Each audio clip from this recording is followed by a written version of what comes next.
안녕하세요. 그림빌 가족 여러분. 오늘 금요일 아침, 오늘도 이렇게 매일 한 말씀으로 오늘 하루를 시작하는 모든 분들에게 하나님께서 우리 마음에 이렇게 말씀하여 주시고 또 우리의 삶을 선하게, 은혜롭게 이끌어 주실 수 있기를 간절히 기원합니다. 자, 오늘은 우리 느헤미야, 우리 2장, 오늘 11절과 12절, 오늘 짧게 보겠습니다. 느헤미야 2장 11절에서 12절 말씀 함께 같이 읽으면서 이 아침 시작하도록 하겠습니다. 내가 예루살렘에 이르러 머무른 지 사흘 만에 내 하나님께서 예루살렘을 위해 무엇을 할 것인지 내 마음에 주신 것을 내가 아무에게도 말하지 아니하고 밤에 일어나 몇몇 사람과 함께 나갈새 내가 탄 짐승 외에는 다른 짐승이 없더라. 아멘. 네, 오늘 읽은 말씀에 드디어 느헤미야와 그 일행들이 예루살렘에 도착한 장면으로 시작합니다. 우리 지난 에스라서 읽을 때도 이렇게 잠깐 언급했지만 이렇게 차도 없고 또 도로도 발달하지 않았던 그 시대에 이렇게 많은 사람들을 데리고 긴 여정을 이렇게 떠나는 것은 결코 쉬운 일이 아닙니다. 성경은 예루살렘에 도착하기 전까지의 그 모든 과정은 다 생략하고 있습니다. 왕의 허락을 받고 어떠한 방법으로 사람들을 모으고 또 어떤 경로를 통해서 예루살렘까지 왔는지 이렇게 알 수는 없지만 느헤미야는 마침내 예루살렘에 와 있습니다. 성경을 우리가 깊이 묵상한다고 하는 것은 이렇게 짧은 문구 구절 하나라도 계속 이렇게 곱씹어 보면서 생각하고 또한 이렇게 상상해 보는 노력을 하는 것입니다. 우리 지난 주일에 박은희 집사님이 특송하셨던 요게벳의 노래라는 곡이 있습니다.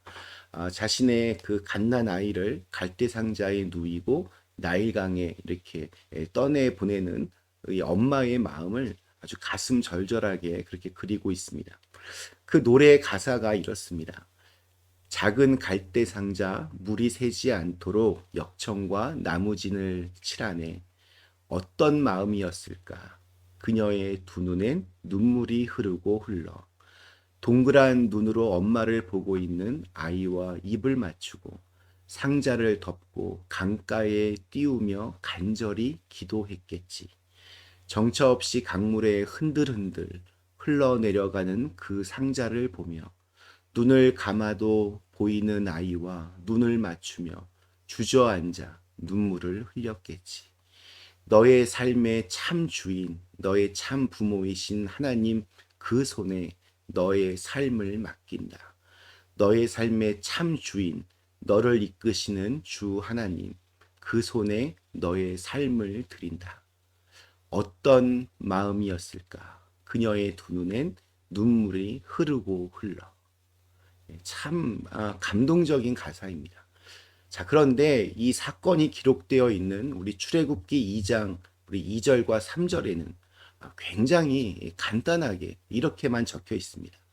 그 여자가 임신하여 아들을 낳으니 그가 잘생긴 것을 보고 석 달 동안 그를 숨겼으나 더 숨길 수 없게 되매 그를 위하여 갈대 상자를 가져다가 엽청과 나무진을 칠하고 아기를 거기 담아 나일강가 갈대 사이에 두고. 네, 그냥 이렇게 읽으면 사실 마음에 이렇게 큰 울림이 없습니다. 예, 그냥 지나쳐 읽기 쉽습니다. 자, 그런데 태어난 지 100일도 안 된 아이를 그렇게 갈대 상자에 닫아서 나일강에 떠나 보낸다고 할 때 어떤 엄마가 아무런 감정도 없이 그렇게 할 수 있겠습니까? 어떤 마음으로 이 아이를 이렇게 보냈을까? 그때 이 엄마는 어떤 기도를 했을까? 계속해서 생각하고 또 이렇게 상상하다 보니 모세의 어머니 이 요게벳의 마음을 정말 현실감 있게 생생하게 그린 노랫말이 나오게 되었습니다. 그리고 그 노랫말이 참 많은 사람들에게 감동을 줍니다. 성경을 우리가 묵상한다고 하는 것은 이렇게 생각하고 또 상상하는 그런 시간의 노력을 필요로 합니다. 다시 오늘 말씀으로 돌아와서 왕에게 허락을 받은 후 예루살렘에 도착하기까지 아무런 그런 기록 없이 오늘 11절이 이렇게 시작합니다. 내가 예루살렘에 이르러 머무른 지 사흘 만에. 자, 그렇다면 이 짧은 문장을 이렇게 곱씹어 보면서 생각하고 상상해 보아야 합니다. 느헤미야는 이 먼 거리를 어떠한 마음으로 그렇게 걸어왔을까? 그 긴 시간 동안 어떤 마음이 그를 계속해서 걸어가게 했을까? 무너진 그 예루살렘 성벽을 다시 세우기 위하여 함께 길을 가고 있는 일행들과 어떤 이야기들을 주고받았을까? 어떻게 그들을 격려했을까?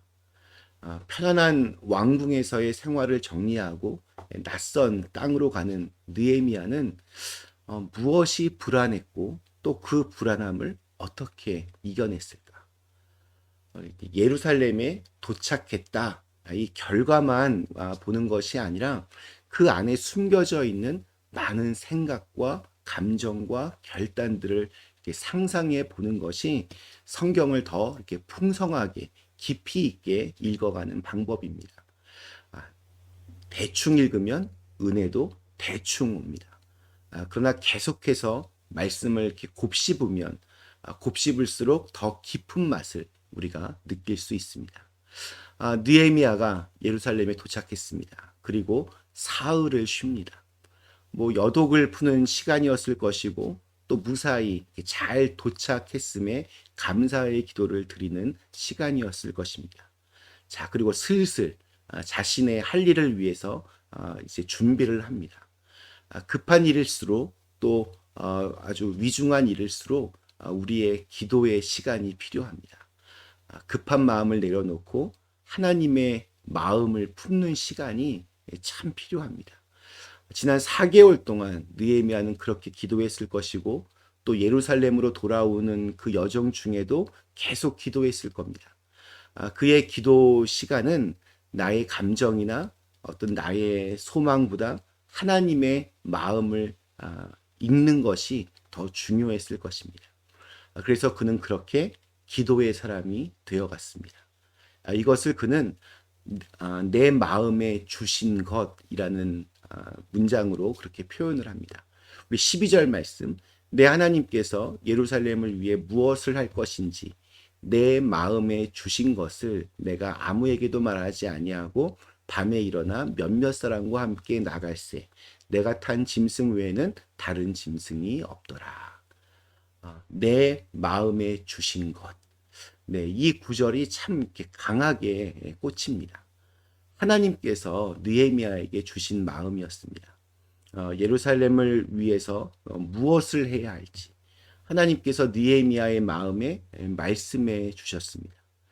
오늘 우리들도 마찬가지입니다. 하나님이 우리의 마음을 통해서 말씀하시는 경우가 많습니다. 내 마음이 이렇게 끌리는 것으로 내 마음에 드는 확신을 통해서 때로는 내 마음 속에 느껴지는 부담을 통해서 주님의 응답을 주시는 것입니다. 저는 하나님께서 우리의 마음을 쓰신다는 것을 확신합니다. 우리의 영성에 하나님의 마음을 읽을 수 있는 그러한 능력을 주셨다는 것을 확신합니다. 그래서 우리의 마음이 이렇게 끌리는 것에 하나님의 음성이 있다라고 그렇게 믿습니다. 내게 계속 이렇게 마음 쓰게 하시고 생각나게 하시고 뭔가 이렇게 부담감을 느끼게 하시고 또 이렇게 행동하게 하시는 것으로 그분의 명령이 그 안에 숨겨져 있습니다. 그래서 좀 분명히 해야 할 것이 있습니다. 우리의 마음을 평상시에 주님의 말씀으로 잘 채워야 한다는 사실입니다. 오늘 이 묵상도 마찬가지입니다. 묵상한다고 갑자기 무슨 대단한 일이 이렇게 벌어지지 않습니다. 내가 금세 아주 신앙의 성숙함을 이루어내고 믿음이 좋아지는 것도 아닙니다. 마치 뭐 책 이렇게 읽는다고 갑자기 아주 뭐 대단한 학자가 되거나 단번에 훌륭한 작가가 되지 않는 것과 마찬가지입니다. 그런데도 매일같이 우리가 하나님의 말씀을 좀 더 깊이 묵상해야 하는 이유가 무엇일까요? 그것은 다름이 아니라 늘 내 생각과 마음을 주님의 것으로 이렇게 맞춰놓는 그런 훈련을 하는 것입니다. 그래야 하나님이 주시는 마음을 제대로 읽을 수 있습니다.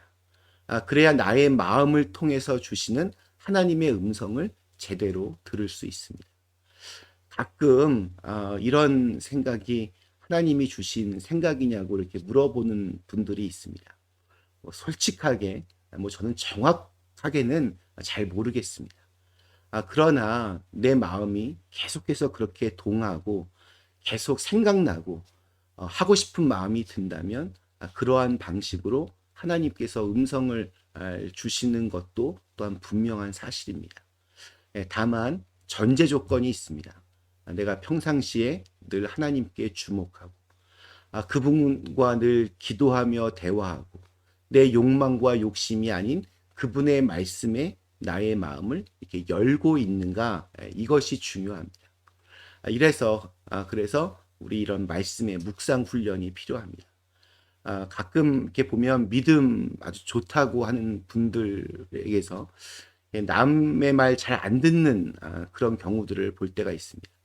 뭐 다른 책들도 별로 안 읽고 뭐 이렇게 같이 대화를 해도 늘 자기 말만 합니다.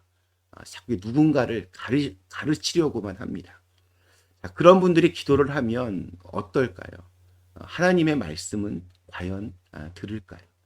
일방적으로 내 말만 쏟아내는 것, 그것만으로는 더 깊은 신앙의 단계로 들어가지 못합니다. 하나님의 음성을 듣기를 원한다면 우선 내 마음을 준비해야 합니다. 그분의 뜻과 마음이 나의 마음을 통해서 역사하심을 인정하고 그 마음을 사용할 수 있어야 됩니다.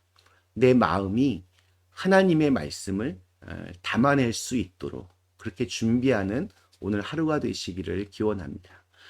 내게 말씀하시는 그날을 위해서 여러분 잘 준비하실 수 있기를 간절히 기원합니다. 잠시 함께 기도하시겠습니다.